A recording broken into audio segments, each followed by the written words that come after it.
My daughter had a garage sale of all my stuff for $1.00, but she put a for free sign on me, so I let her know, the house isn't free. Anyone buying the sofa gets this old lady for free, no charge, my daughter shouted, scanning the small crowd assembled in our driveway. Take the couch, and I'll throw in Mom as a bonus. Wrap her up like leftovers. She's past her expiration date anyway. She turned to laugh with her friends, voice booming. It is the ultimate guilt special, comes with a side of whining and dementia. Then she raised her hand, pointing directly at me. Come on, folks, give me $1 and take her trash too. Just don't leave the old bat behind. They laughed, some in confusion, some with cruel enjoyment, enough to sting. I stood steady amid what used to be my entire life. A framed wedding photo leaned against the porch post. A younger version of me in a white gown, beside my late husband in a crisp tuxedo. My granddaughter's first sweater, hand-knit in pale blue, folded atop a mismatched mug from Zurich. My chemistry textbooks, published papers, lecture notes, all tucked into a box labeled $1.00 or less. They had even tossed my mother's ivory comb into a battered plastic bin marked free. They treated it as though it and I had been separated from value at birth. I did not speak. My voice had quietly retired years ago, replaced by tasks no longer needed. I watched someone shuffle through a stack of photo albums, grimace at the dust on a floral scarf, and drop it back as though contaminated. No one asked, "Are you all right?" As though I mattered. Maybe I was the item on sale. Maybe I had never been anything but old and inconvenient. The crowd swelled. A few neighbors peered in over the fence. Children tugged at their parents to buy toys. A man in shorts picked up a painting, my painting, and smelled it, then dropped it, saying it looked like something a second grader made. My daughter noticed. She scoffed loud enough, "It's Grandma's art, free with the couch or an extra $1. Who even paints still in this century?" She flashed a grin. The people around her laughed. I glanced at the painting, a watercolor of wildflowers I had painted decades ago for her wedding, and bit back tears. I thought of the nights I stayed up, correcting her essays and performing experiments in my home lab, the same one now used for storing empty boxes. I thought of the countless times she had called me late at night because of equipment failure at the university. None of that remained valuable here, not to her, not to the world. Then came the borrowed microphone. She hauled it in, turned on a tiny speaker, and strutted onto a makeshift stage of 2 wooden pallets. I watched as she swung the mic around. The crowd grew quiet, sensing spectacle. "Everybody ready for the big finale?" she shouted. The crowd tittered. I stepped back, but the light caught my reflection in a window blade. I looked smaller than I felt. "Here's the deal," she said into the mic. "Buy something, anything, and you get Mom for free. Oh, and if you pay $5.00, I'll even throw in dinner, cooking, and chore duty for a week." Her laughter ricocheted across the driveway. "This sale is auntie-approved. Guilt-free shopping, guilt-full living," one old friend of mine gasped. She stepped forward, her eyes shifting between my daughter and me. She mouthed silently, "Are you okay?" I squeezed my lips together and gave her a nod that felt like breaking a promise. More laughter followed.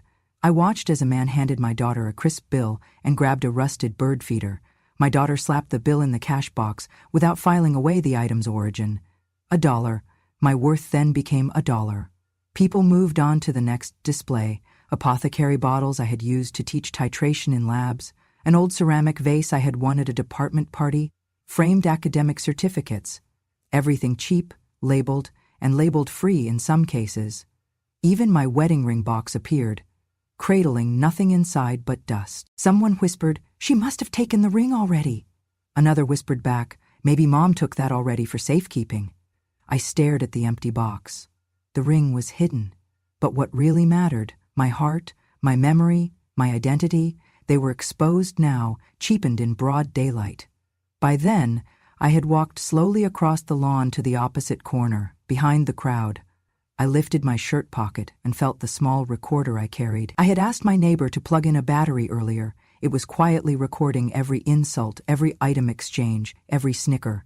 I pressed record again with my thumb, hoping the device would survive the afternoon sun.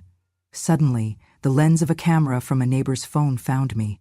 I straightened my shoulders. Even if I stood alone, I stood intact.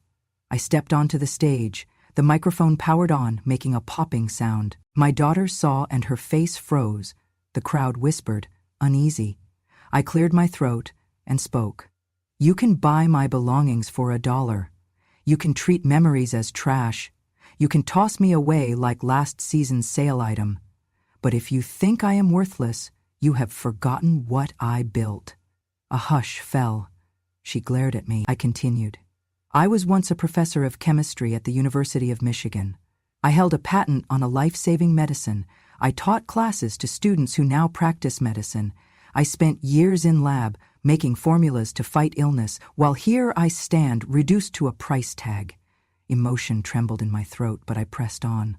When someone tossed that comb into a bin marked free, they put a price on my lineage. My grandmother's comb, my mother's name, it meant nothing. But here is a truth most refuse to see. Value is not determined by price. It is determined by memory. My daughter sputtered. The microphone echoed her breathing.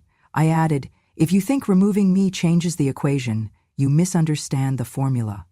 I dropped the mic. Silence. The crowd drifted, uncertain. Some nodded at me, some looked to her, ashamed. I turned, bones creaking, and walked back to the lawn's edge, carried by nothing but dignity. They called it business. I called it burial of dignity in broad daylight. And I walked home with my head taller than when I came out, because I had remembered my worth before they priced it. They told me to remember my place. After the sale, my belongings gone, my dignity stretched thin. I sat alone at home, with a stack of old paper, the letters, the photo, the patent certificate. That's when memory arrived. No one is born garbage, I murmured to myself, because I was taught differently. Once, I was a professor of chemistry at the University of Michigan. I held a patent on a novel therapeutic compound, a formula that helped patients with chronic disease. My students called me Dr. Harper. Some of them cited my papers in their own research. I lectured under fluorescent lights, demonstrated titration, supervised lab experiments with calm hands that moved steadily from test tubes to lives. Then came the night everything changed. I was 16, just a girl really, pregnant and alone. My husband had walked away saying he wanted freedom, not a dead weight dragging his name through campus rumors. I stood on the porch, hand on my belly, feeling every inch of fear. I did not collapse. I did not scream. I turned around and pulled on my winter coat, because I had to survive, and I had to raise a child. From that night on, I studied by day and worked by night. I swept hospital floors. I delivered newspapers on cold streets. I sold lemonade from a little stand by the sidewalk, not because it made much, but because it bought diapers. I mowed lawns for neighbors who gave me pennies. I collected discarded bottles for deposits. For every dollar I earned, I smiled and tucked it into a flimsy aria of hope. Each night, I pressed my daughter, swaddled and sleeping, to my chest, and wondered which sacrifice was greater, the loss of sleep or the loss of someone to wake up for. When she was old enough to walk to preschool, I studied chemical bonds on my lunch breaks. When she was sick with a fever, I sat by her side and tried not to break beneath the weight of 2 lives. When she cried because she missed her dad, I told her, I will work 3 shifts a day if that keeps you safe. After graduating, I won a scholarship to graduate school. Somewhere between lab and lullaby, I earned my doctorate. I discovered a molecular pathway others said was too risky to explore, but I proved them wrong. I taught undergraduates, mentored students, and still tucked into my birth certificate a small note for her daughter's future. When I returned to Michigan, I became a professor. I wore crisp suits and polished shoes. I commanded respect in lecture halls. I did not mention diapers or debt or bottles, or the nights I cried silently on the floor because I doubted if I was enough. But she knew. She always knew. She learned to resent the equations I solved, the experiments I published, the thesis I defended at 2 a.m. She came to believe that science was something I loved more than she had ever known how. One afternoon when she was 16, she threw a stack of my journals on the floor and shouted, "Formulas don't feed me. They don't tuck me in at night. They don't tell me I am enough." She slammed the door and left. I stayed at my desk, tears falling onto ink and graph paper. I listened to the silence settle like dust. She whispered years later in a voicemail, "Mom, you always chose science, but science never chose me." And I believed her. I apologized too many times, and still she called me once, after she learned my patent was worth millions, and said, "So you cared more about numbers than me and Dad?" Yes, I had cared. Care was calculation. I had measured every cost, every risk. I had won formulas that saved lives, but lost the person I lived for. Sometimes I sit with the framed diploma from Michigan on the wall and wonder, was it worth it? Because long after students praised my name, I sat alone, so she felt forgotten. All the years spent in lecture rooms, in labs, the nights bent over beakers, they built my reputation, but hollowed out my home. I look at the antenna phone ringing next to my bed. I think about forgiveness and what it means now. Because she left me at the garage sale, wrapped me in a sign that said free. What I earned for academia meant nothing in her eyes. But I remember the nights I cradled her, promised her science would buy her a world beyond substitute mothers. She did not get that world. She got chemistry instead. And hate that fact. That rejection shaped her, and when she calls now, voice trembling, I was wrong, I lie quietly, I say nothing. Because certain truths cannot be patched with apology, certain wounds do not heal when you realize too late the cost. So despite everything, I carry on. I stand silently, knowing I did not raise garbage. Even when they sold me like I was trash, I remember that every formula I developed carried someone's chance at life. And every shift I worked, every test tube I cleaned, was so she might grow, unafraid, into a woman of her own choosing. No one is born trash. Sometimes they are made to believe it, but sooner or later children grow into mirrors. They reflect everything we gave, love and sacrifice. And if they see only science, not soul, they have forgotten the heart behind it. I look out now at what we once called home. I breathe deep, because next time they say I'm worthless, I will remember I was a professor once. I taught the world, and somewhere I still taught my daughter, just not what she wanted to learn. They say silence is weakness, but I learned the hard way. Only silence gives you space to choose how to strike back. That day at the garage sale, when my daughter's laughter echoed over that driveway sale and my memories sold for $1, I moved without making a sound. While she barked out deals and tossed me into the free pile, I had already prepared. I had hidden a tiny camera in the sleeve of my cardigan. It was discreet and battery-powered. As she marched through piles of my life, yelling insults like ammunition, the lens watched.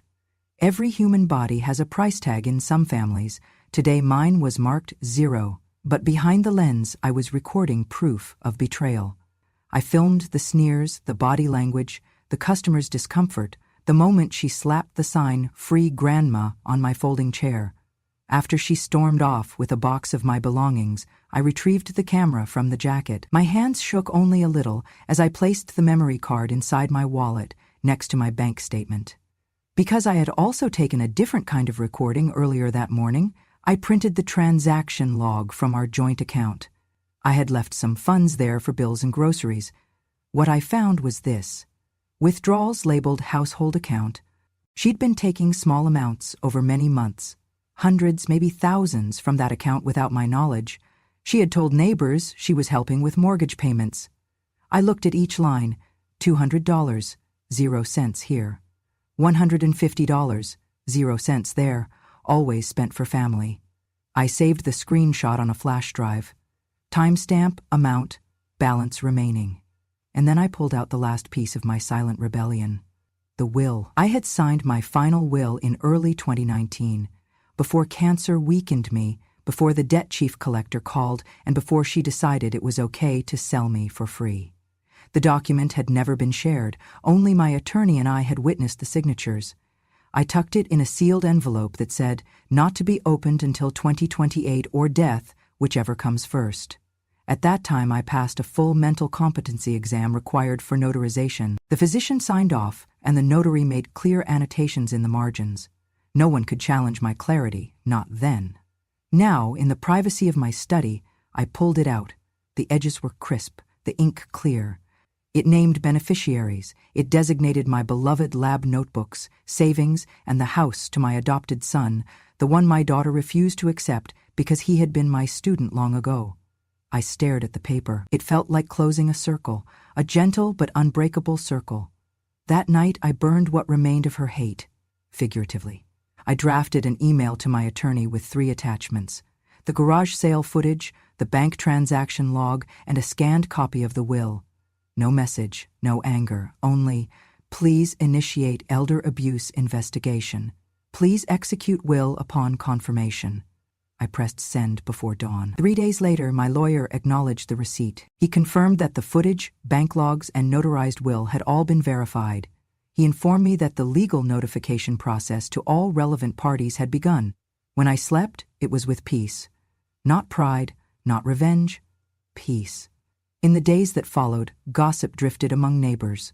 Some asked why my daughter had suddenly declined to attend our old friend's luncheon. Others wondered why the garage sale items had stayed out for 3 days untouched. A few thought I had gone inside alone to cry.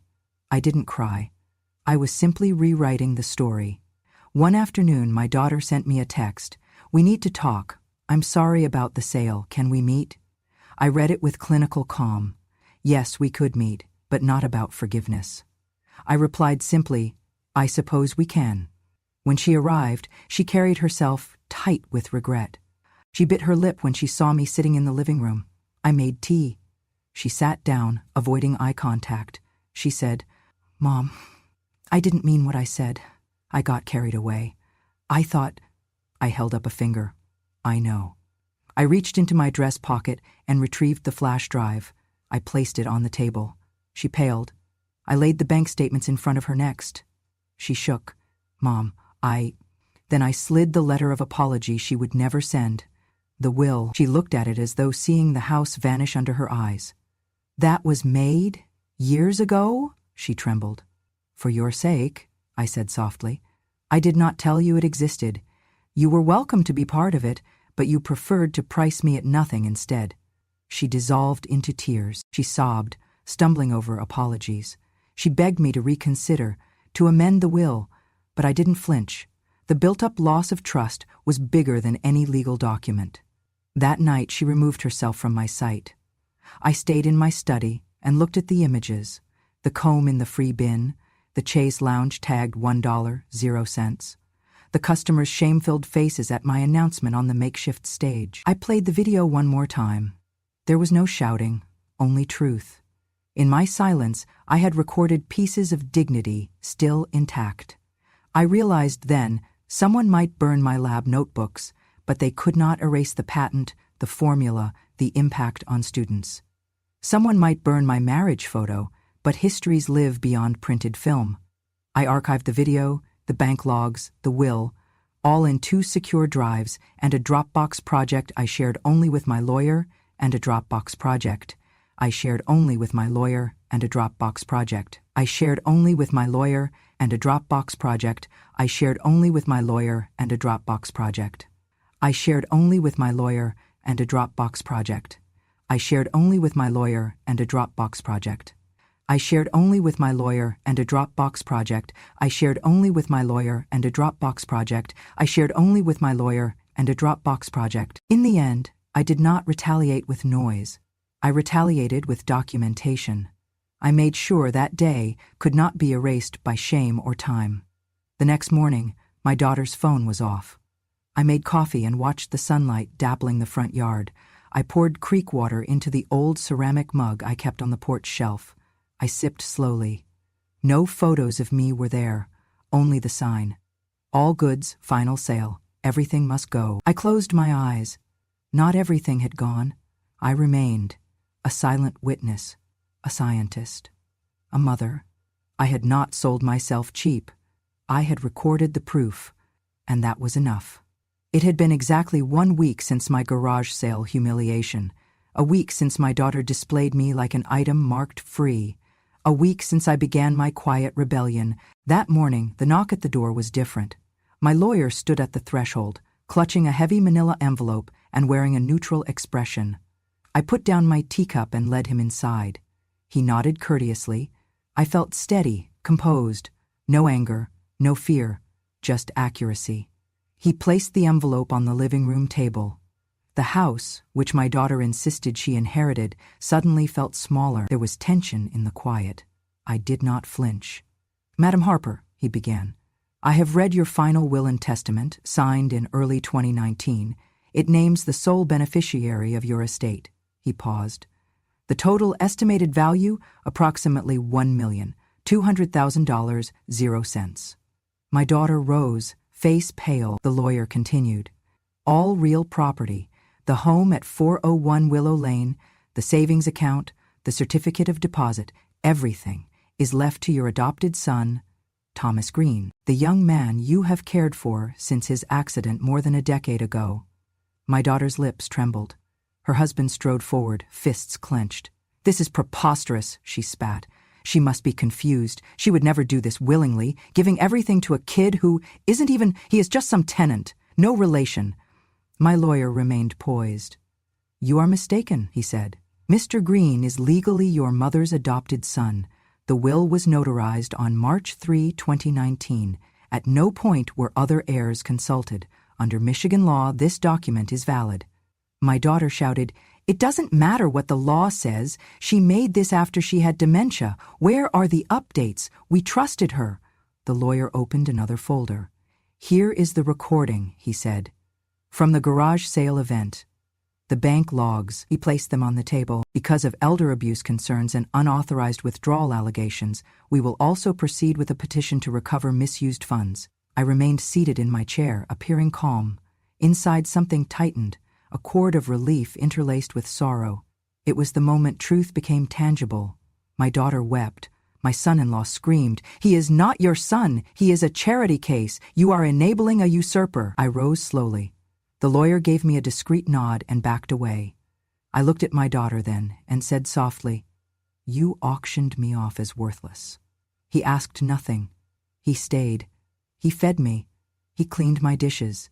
He never once made me feel like I was a burden. My daughter slumped to her knees. Tears pooled, face buried in her hands. The years of shame and drive for success crashed into her chest, turning into sorrow. "I'm sorry," she sobbed. "I thought I was doing what was right." I closed my eyes. Her words did not cleanse her actions. My son-in-law sputtered, "You have no right. Do not believe this nonsense. We will challenge it in court." The lawyer interjected, "The will is binding. We can pursue civil restitution for improper fund usage, but it cannot be undone unless proven fraudulent. There is no such proof." My daughter looked at me, tears in her eyes. "Mom, if I could turn back time—" I shook my head. I had turned back time in my mind many times. No apology conjured the storm out of chaos. "My house was built with my hands," I replied. "My career was built by my work. But what stays, what will forever stay, is the love someone gave without demanding ownership." My daughter rose shakily.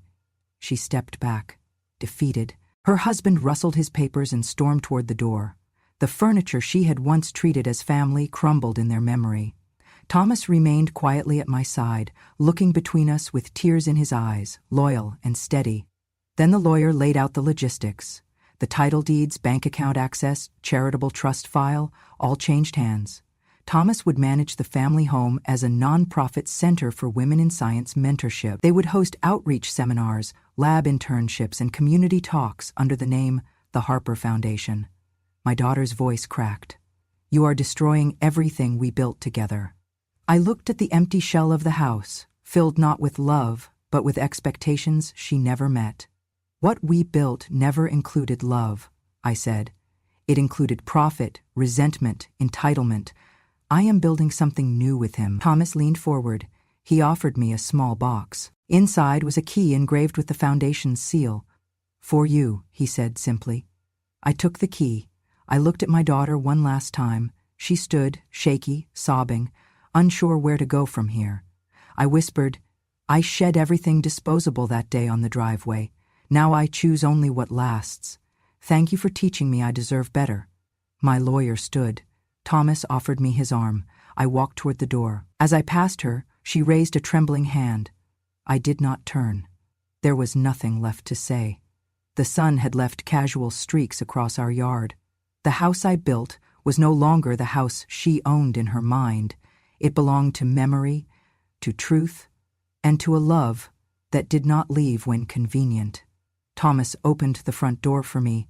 I stepped inside, and for the first time in years I felt like I was home. He came by mid-morning, his steps quiet on the hardwood floor. My daughter had retreated to her room after the reading of the will, tears blotching her cheeks. It was just me and Thomas in the living room, 2 generations bound by heartache, neither of blood. Thomas, my adopted son, sat across from me, holding a small file. There was no fear in his posture, only tenderness, as he spoke with the calm of someone who truly belonged. "I think you should hear something," he said. He pressed play on his phone. The image on the screen was grainy, dated, the backyard with my young daughter on her first day of school.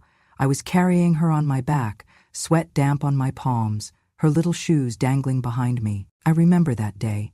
How the sun was too bright. How I had forgotten breakfast, but I wanted her to have her dress ironed and her shoes polished. He paused the video. I took a breath. Then he pulled out a folded slip of paper, a scanned copy of an old receipt.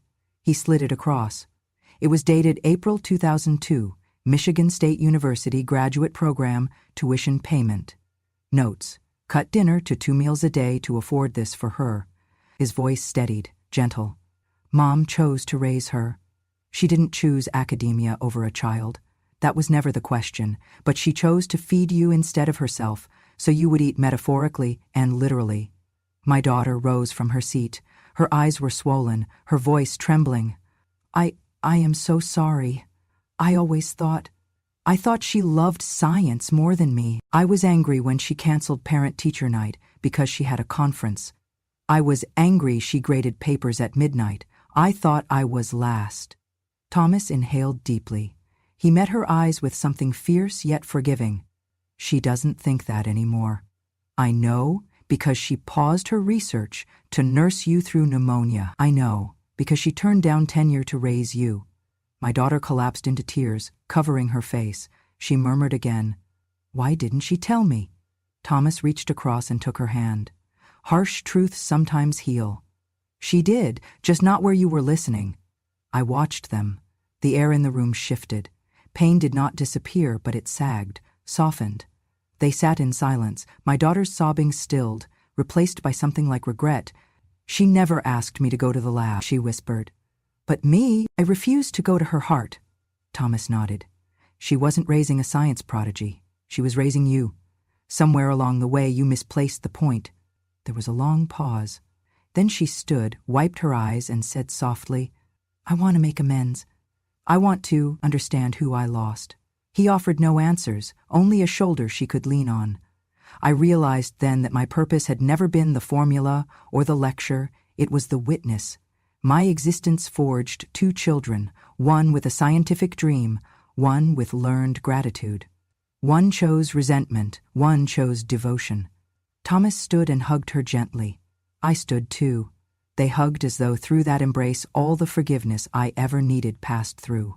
I spoke then. "I never wanted you to study chemistry, sweetheart. I wanted you to study life.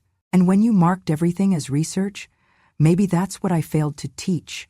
My daughter nodded, tears falling once more. She found my hand. He let go. I felt the warmth of truth in his grip. She saw it then, the difference between love that weighs dollars and love that weighs devotion. They stayed long. We shared stories that afternoon, of protests we attended, of lunches she had gone hungry through her teens when I had little to give, of scholarships she won, and conferences she missed because she was taking care of me. Thomas watched my daughter listen, really listen, for the first time in decades. She didn't ask for inheritance. She didn't demand forgiveness. She only wanted to understand her mother, completely.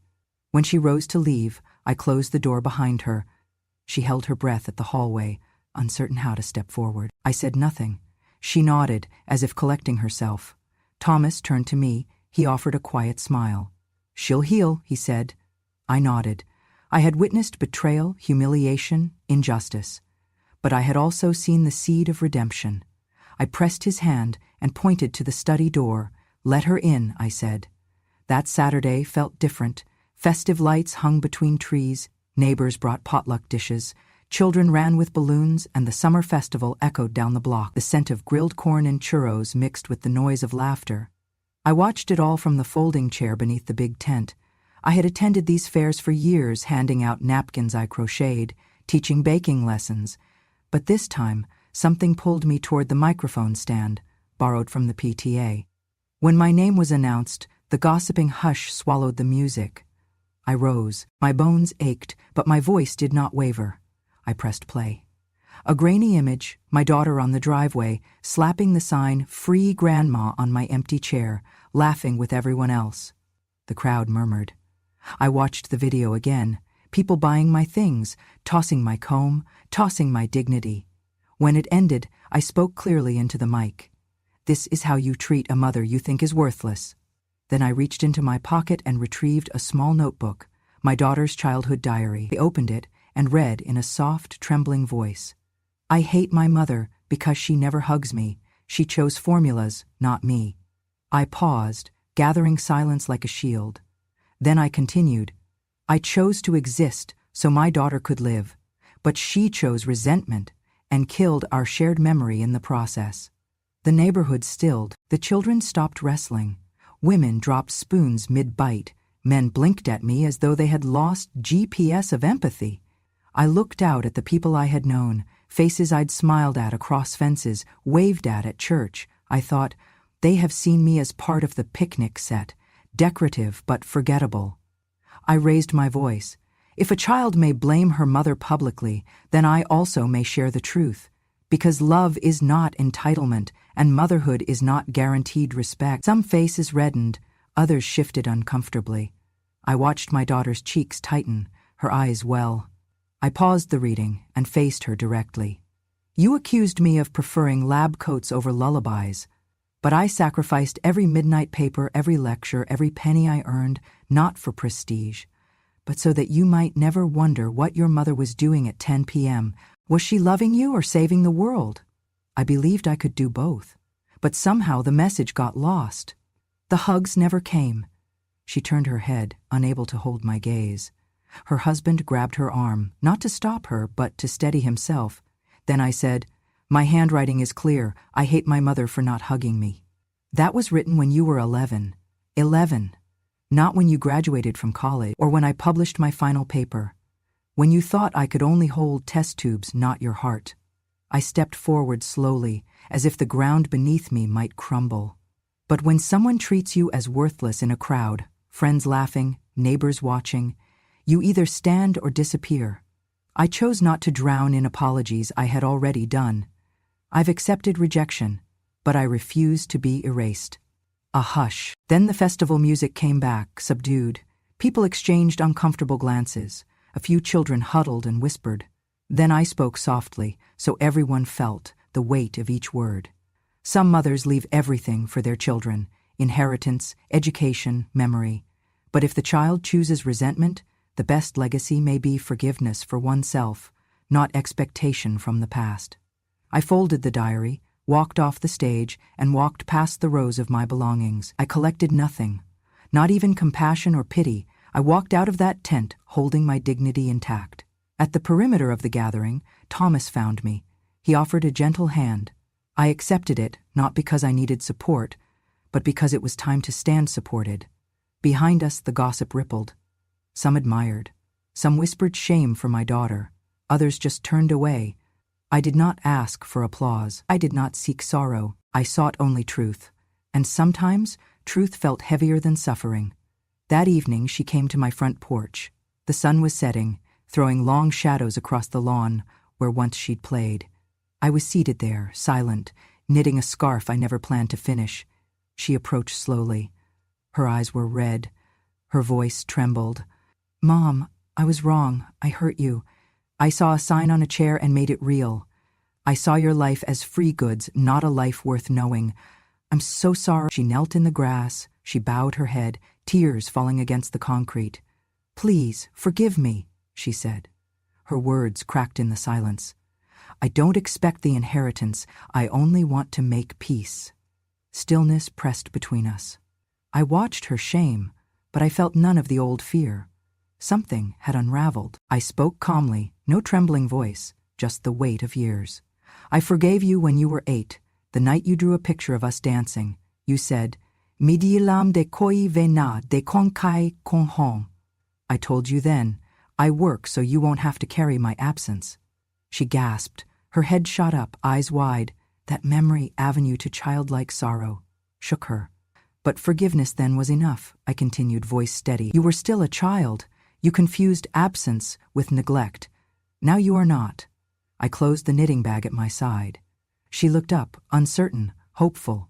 But now? Now you want forgiveness for what you did yesterday. You shook me beneath a sign.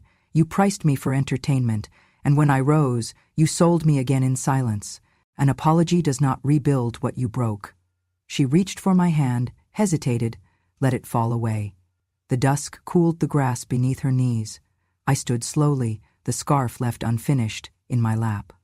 I am not angry, I said. I am just done. Thomas came forward then, guiding her up from the ground. He held her shoulder with quiet strength. She looked up at me, tearing at her sleeve. Mom, please. I turned away, lifted a slow step, and walked into the house. I did not ask her to come. I did not say, stay. Inside, I found Thomas waiting. He offered his arm. I took it.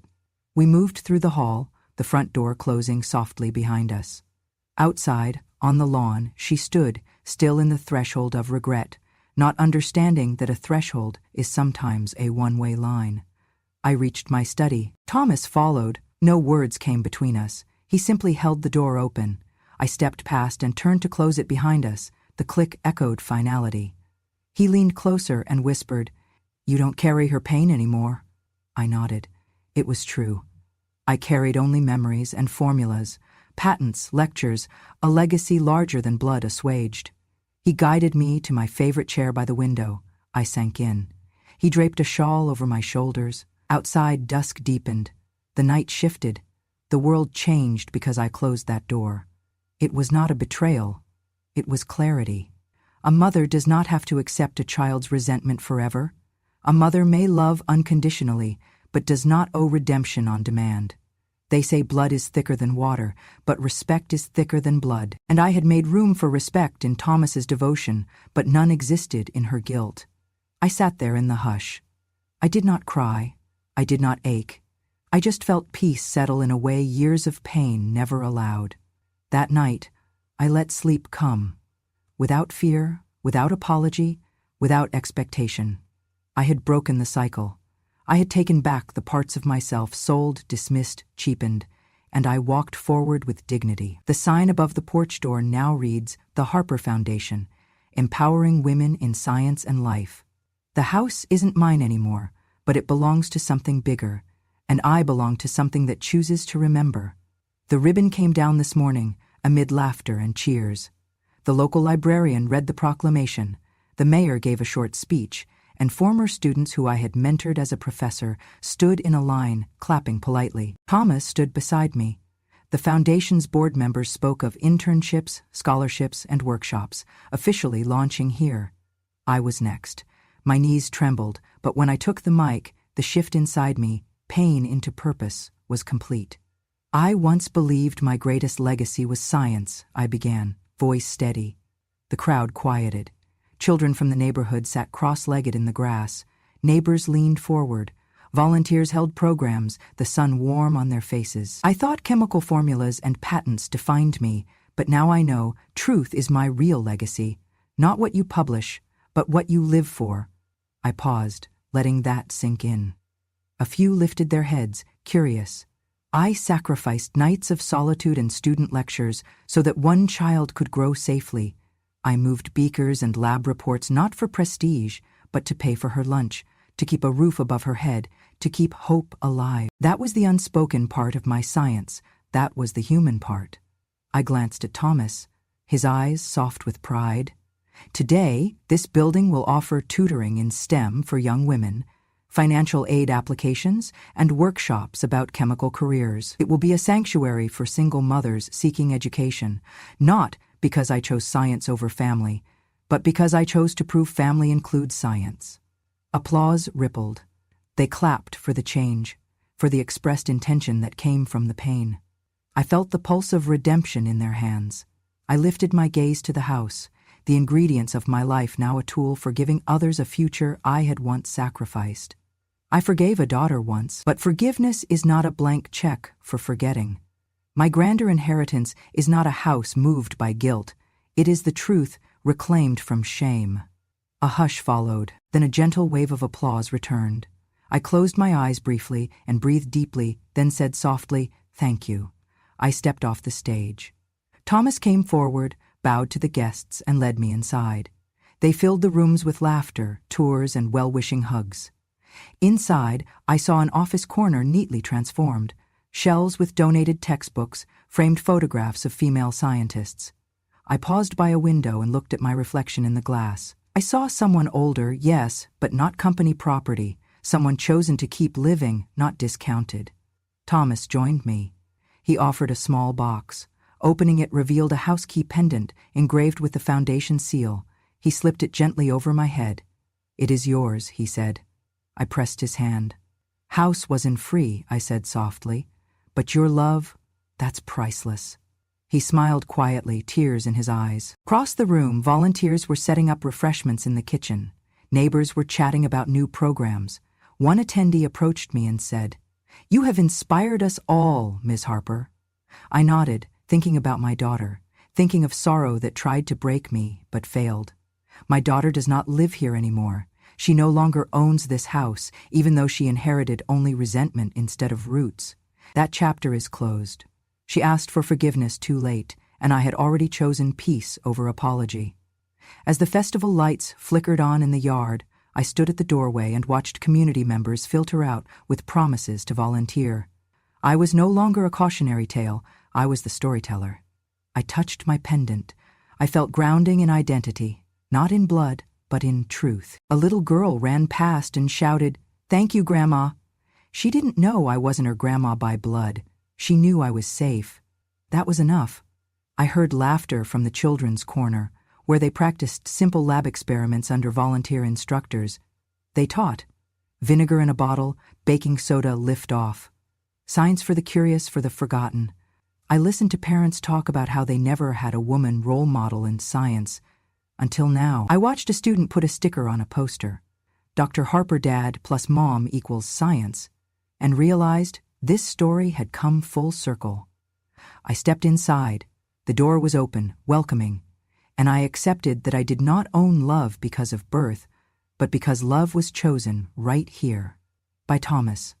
By these women. By every girl who believed she could hold a Bunsen burner and not be burned by prejudice.